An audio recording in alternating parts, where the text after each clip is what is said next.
Hello everyone. स्वागत करते हैं आपका नंबर सिस्टम के दूसरे लेक्चर में। पहले लेक्चर में हमने देखा कि संख्याओं की ज़रूरत क्यों पड़ी, प्राकृतिक संख्याएं क्या हैं, पूर्ण संख्याएं क्या हैं, पूर्णांक संख्याएं क्या हैं, और उसके आगे आज हम अलग अलग संख्याओं को देखेंगे। तो एक बार जो पिछला हमने देखा था उसको रिवाइज कर लेंगे। तो हमने सबसे पहले ये देखा था कि प्राकृतिक संख्याएं वो होती थी जो काउंटिंग नंबर्स होते थे, 1 2 3 4 5 6, ये सारी संख्याएं जो एक से शुरू होती थी और अनंत तक जाती थी, उनको क्या कहते थे? प्राकृतिक संख्याएं कहते थे। फिर बात आई पूर्ण संख्याओं की। तो ये जो प्राकृतिक संख्याएं थी, इसके अलावा हमने क्या लिया? जीरो को भी ले लिया, जीरो को भी इसमें इंक्लूड कर दिया, जोड़ दिया। तो 0 1 2 3 4 5 6 अप टू इंफिनिटी, ये हो गई पूर्ण संख्याएं हो गई थी, ये प्राकृतिक थी, ये पूर्ण संख्याएं हो गई थी।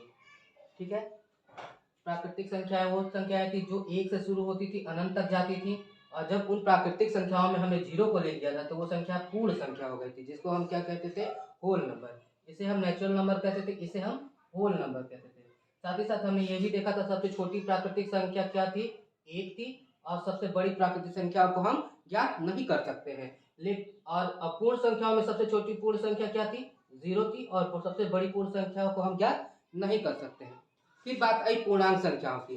तो हमने देखा कि ये पॉजिटिव जितने भी नंबर्स हैं उसी के संगत इधर नेगेटिव नंबर्स भी होते हैं। और जीरो मतलब जीरो, और इधर 1 2 3 4 5 अप टू इंफिनिटी मतलब अनंत तक, और इधर -1 -2 -3 -4 अप टू माइनस इंफिनिटी, इधर माइनस अनंत तक और इधर अनंत तक, और जीरो। ये सारी जो सीरीज मिल जाती थी वो बनाती थी पूर्णांक संख्याएं बनाती थी।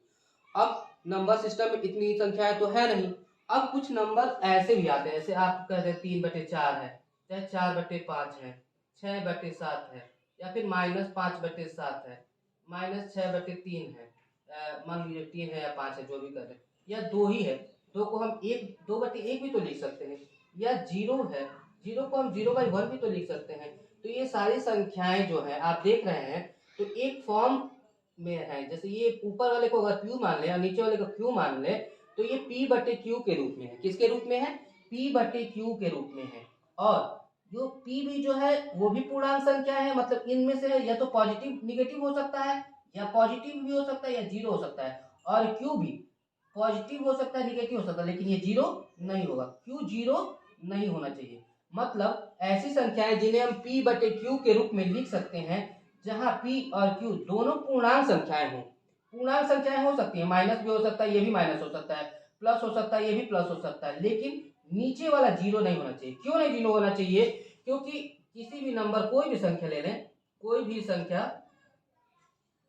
संख्या ले लें अगर यहाँ पे, और उसके बटे जीरो करें, तो ये परिभाषित नहीं होता है, परिभाषित नहीं होता है, मतलब डिफाइंड नहीं होता है। अगर हम 2/0 लिखें तो ये डिफाइंड नहीं है, डिफाइंड नहीं है, यानी कि इसको नॉट डिफाइंड, मतलब डिफाइंड नहीं है। इसका मतलब ये कि इसका मान हम कहते हैं कि इंफिनिटी आता है, या फिर इसको डिफाइंड नहीं किया गया, माने परिभाषित नहीं किया गया है। इसीलिए Q की मान जीरो नहीं हो सकता है, क्योंकि अगर Q का मान जीरो हो जाएगा, नीचे जीरो हो जाएगा, तो हमारी पूरी जो क्या कह सकते हैं, ये डिफाइंड ही नहीं है, तो वो संख्या ही नहीं होगी। इसीलिए हम कह सकते हैं ऐसी संख्याएं जिन्हें हम P/Q के रूप में प्रदर्शित कर सकते हैं। देखिए ऊपर P है और नीचे Q है, ये नहीं, यहाँ पे देखिए ऊपर P है नीचे Q है, ये भी पूर्णांक होंगी, ये भी पूर्णांक होंगी, लेकिन ये जीरो नहीं होंगी। ये भी पूर्णांक है, ये भी पूर्णांक है, देखिए ये भी पूर्णांक है। अब हम ऐसे ही नहीं कहेंगे कि बस पॉजिटिव नंबर 2/5 ही होगा, -2/5 भी लिख सकते हैं। कहेंगे, आप कहेंगे जीरो होगा कि नहीं?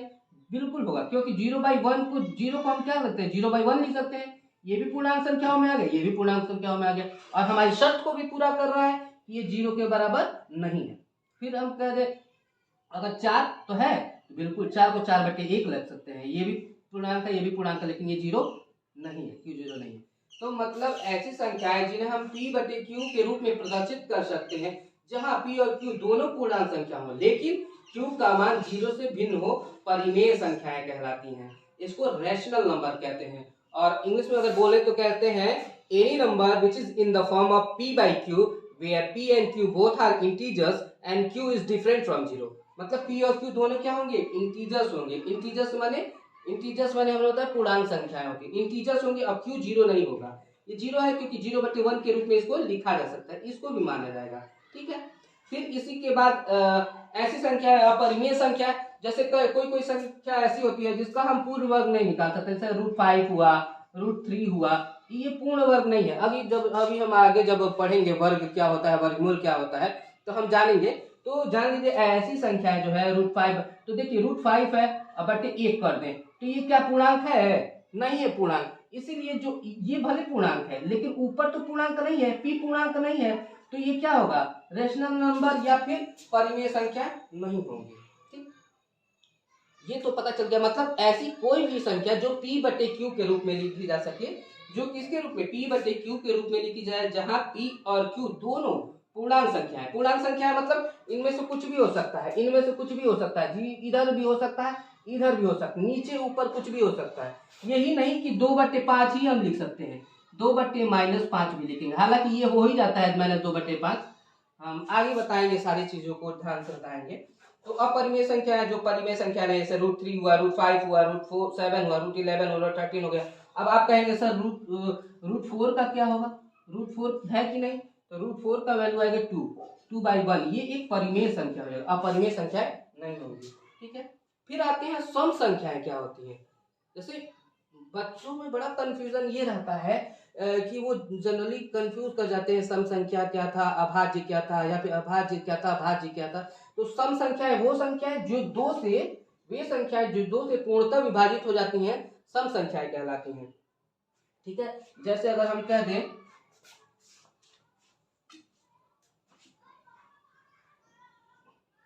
जैसे अगर हम कह दें, अगर मान लीजिए हम कह दें 4 2 से पूरी तरीके से विभाजित हो जाएगा, इसको 4 को भाग देंगे 2 से, तो 2 बार में ये 4 कट जाएगा, यहाँ पे 0 हो जाएगा। देखिए यहाँ पे लिखा है हमने पूर्णतः विभाजित हो सकती हैं।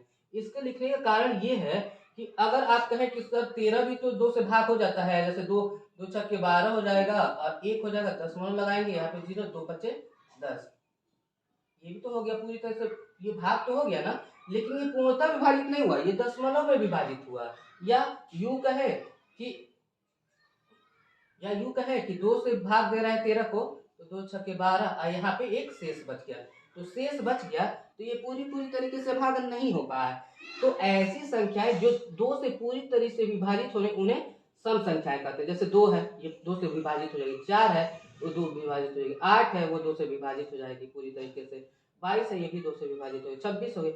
अर्थात ऐसी संख्याएं जो 2 से पूरी तरीके से विभाजित हो जाएंगी, क्या कहलाएंगे, सम संख्याएं कहलाएंगी। और हम आगे पढ़ेंगे विभाजिता, जब पढ़ेंगे 2 से विभाजिता के नियम पढ़ेंगे, तो उसमें ये देखेंगे कि 2 से विभाजिता की नियम ये होता है कि जिस भी संख्या के इकाई के अंक पे 0 हो, 2 हो, 4 हो, 6 हो, 8 हो, इससे मत कंफ्यूज कीजिएगा। अभी 0 हो, 2 हो, 4 हो, 6 हो, 8 हो, हाँ, ये सभी किससे विभाजित हो जाते हैं, 2 से विभाजित हो जाते हैं।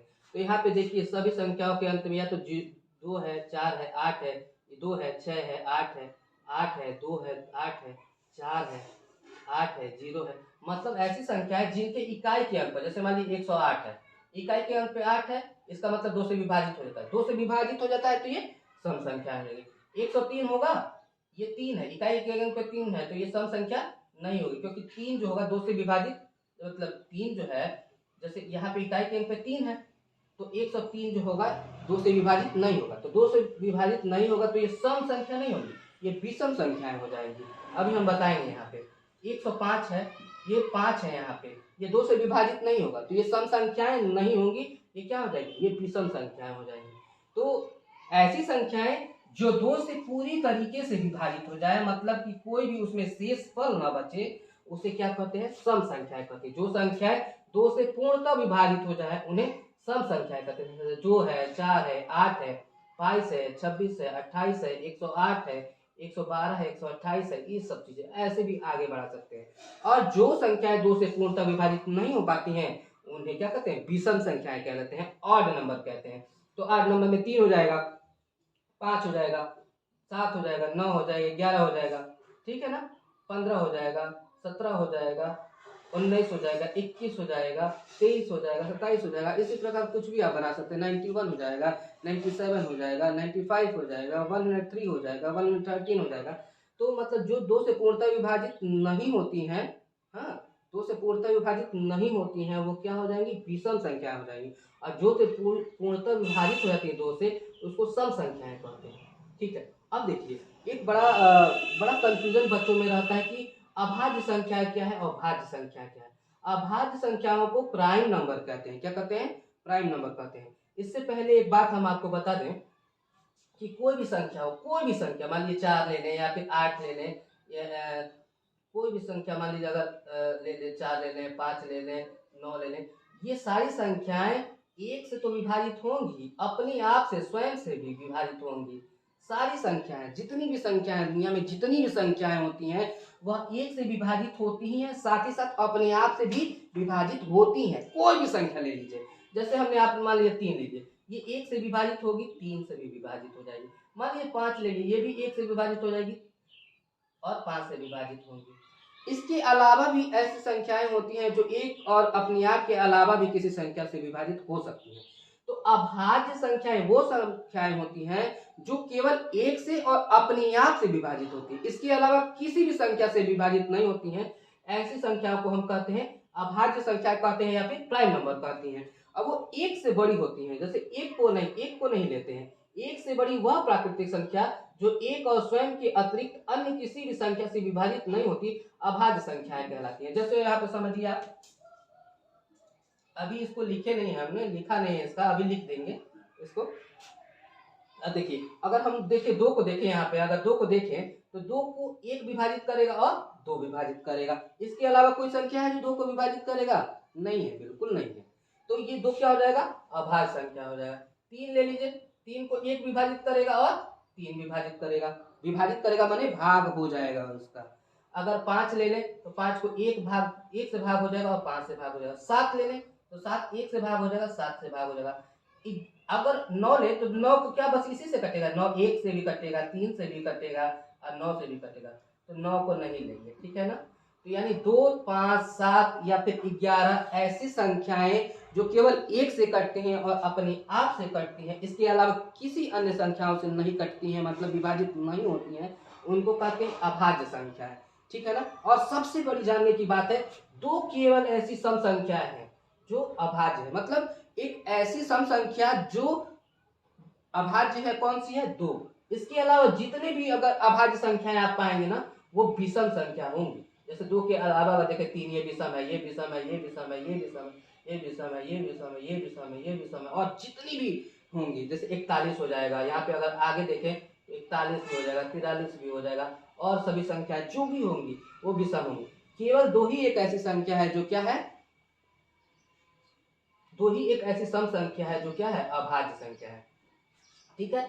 तो अभाज्य संख्याएं वो संख्याएं होंगी जो केवल एक से कटेंगी और अपने आप से कटेंगी, विभाजित होंगी। कटेंगी कहने का मतलब है विभाजित हो सकेंगी। अभाज्य संख्या जैसे अभी मान लीजिए हमने कह दिया 6, तो ये 1 से विभाग हो जाएगा, 2 से विभाग हो जाएगा, 3 से विभाग हो जाएगा और 6 से विभाग हो जाएगा। तो हमने बताया था कि 1 से और स्वयं से तो सभी संख्याएं कटती ही है, सभी संख्या 1 से और स्वयं से तो कटेंगी। इसके अलावा अगर एक भी ऐसा नंबर हो जो इसको विभाजित कर दे, तो यहाँ तो 2 मिल गए, तो ये क्या हो जाएगा? ये क्या हो जाएगा? यहाँ पे भाज्य संख्या हो जाएगा, भाज्य संख्या हो जाएगा। 9 को लो, 9 1 से विभाजित होगा, 3 से विभाजित होगा और 9 से विभाजित होगा। तो 1 से और 9 से तो 1 से और स्वयं से तो विभाजित है ही, साथ ही साथ एक ऐसी नंबर 3 हो जा रहा है, इससे भी विभाजित है, तो 9 1 क्या हो जाएगा? भाज्य संख्या हो जाएगा। मान लीजिए 14 है, 14 किससे विभाजित होगा? 1 से होगा, 2 से होगा, 7 से होगा और 14 से। माने 1 से और स्वयं के अलावा एक ऐसा फैक्टर 2 है, एक ऐसा फैक्टर 7 है जिससे विभाजित हो रहा है। तो वे सभी धनात्मक संख्याएं जो एक और स्वयं की अतिरिक्त भी किसी संख्या से विभाजित होती हैं, भाज्य संख्याएं कहलाती हैं या संयुक्त संख्याएं कहलाती हैं। और अंग्रेजी में इसको कहते हैं कंपोजिट नंबर। क्या कहते हैं? Composite number. जैसे 4 है, 6 है, 9 है, 12 है, 15 है, 18 है, 21 है, 24 है, 26 है, 28 है, 30 है, 32 है, ये सारी संख्या। कहने का मतलब ये हमने देखा कि परिमेय संख्या है वो संख्या है जिन्हें हम P/Q के रूप में लिख सकते हैं, और जहाँ P और Q दोनों पूर्णांक संख्याएं हो और q का मान 0 न हो, 2/3। और अपरिमेय संख्या जो परिमेय नहीं होती, जैसे √3 हुआ, √5 हुआ, √7 हुआ, ये हमने बताया। फिर हमने बताया सम संख्याएं, वैसी संख्याएं जो 2 से पूर्णतः विभाजित होती हैं क्या कहलाती हैं? सम संख्याएं कहलाती हैं। जैसे 2 है, 4 है, 8 है, 12 है, 26 है, कुछ भी ले लीजिए जो 2 से पूरी तरीके से विभाजित हो जाए। हाँ, जिसके इकाई के अंक पे 0 आए, 2 आए, 4 आए, 6 आए, 8 आए, हाँ, ये सारी संख्याएं 2 से विभाजित होंगी। और 2 से विभाजित होंगी तो ये सम संख्याएं होंगी। जो संख्याएं 2 से पूरी तरह से विभाजित नहीं होती हैं उन्हें हम विषम संख्याएं कहलाते हैं। इसमें ये सारी संख्याएं। फिर हमने अभाज्य संख्या बताया कि ऐसा नंबर, ऐसी संख्या जो केवल एक से और स्वयं से ही विभाजित होती है, उसके अलावा किसी भी संख्या से विभाजित नहीं होती है, उन्हें हम कहते हैं अभाज्य संख्या या फिर प्राइम नंबर कहते हैं। तो आप कहेंगे सर यहाँ पे 2 प्राइम अभाज्य संख्या है कि 2 सम है, सम संख्या है? तो आप कह सकते हैं 2 ही एक ऐसी है जो सम भी है और अभाज्य भी है। सम भी है और क्या है? अभाज्य भी हो। सम भी है और अभाज्य भी है, ठीक है। और वे सभी संख्याएं हमने बताया वही संख्या कि जो एक और स्वयं के अलावा भी किसी संख्या से विभाजित होती है। यहाँ पे तो 2-2 संख्याएं हो गई, यहाँ पे एक संख्या है, यहाँ पे 2-2 संख्या है, उसे हम क्या कहते हैं? भाज्य संख्या या कंपोजिट नंबर कहते हैं। देखिए सहअभाज्य संख्याएं क्या आती हैं? सहअभाज्य संख्याएं 2 ऐसी संख्याओं का पेयर ले लेते हैं।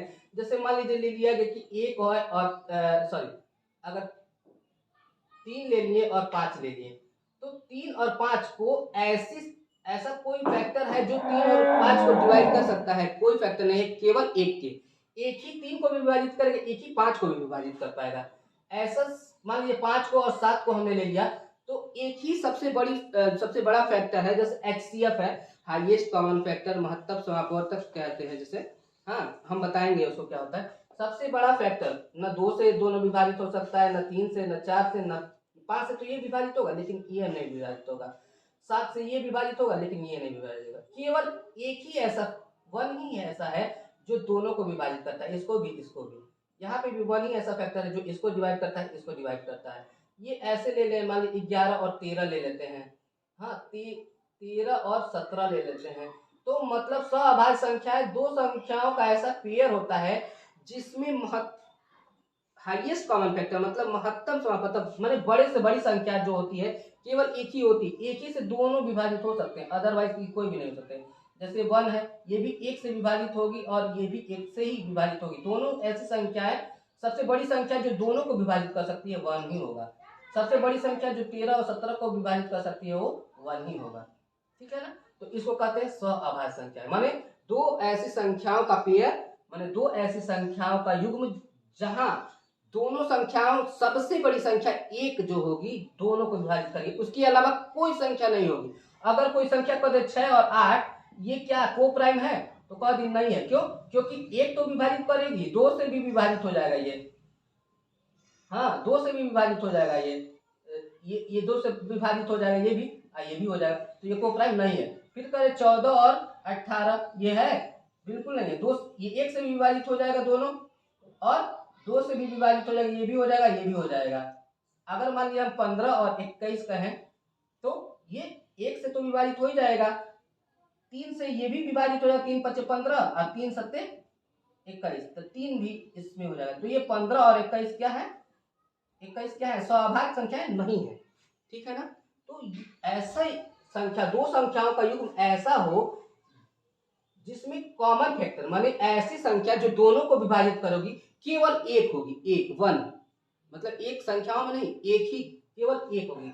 इंग्लिश में जैसे 5 है, 7 है, इसको एक ही विभाजित कर सकता, और कोई दोनों संख्याओं को एक ही विभाजित कर सकता, और कोई संख्या नहीं कर सकती। 11 और 13 है, उसको केवल एक ही विभाजित कर सकता है जो दोनों को विभाजित कर सकता है, और कोई संख्या नहीं होगी जो दोनों को विभाजित करेंगे। आप कहेंगे कि 11 है तो 11 को ही विभाजित करेगा ना, 13 को नहीं ना करेगा।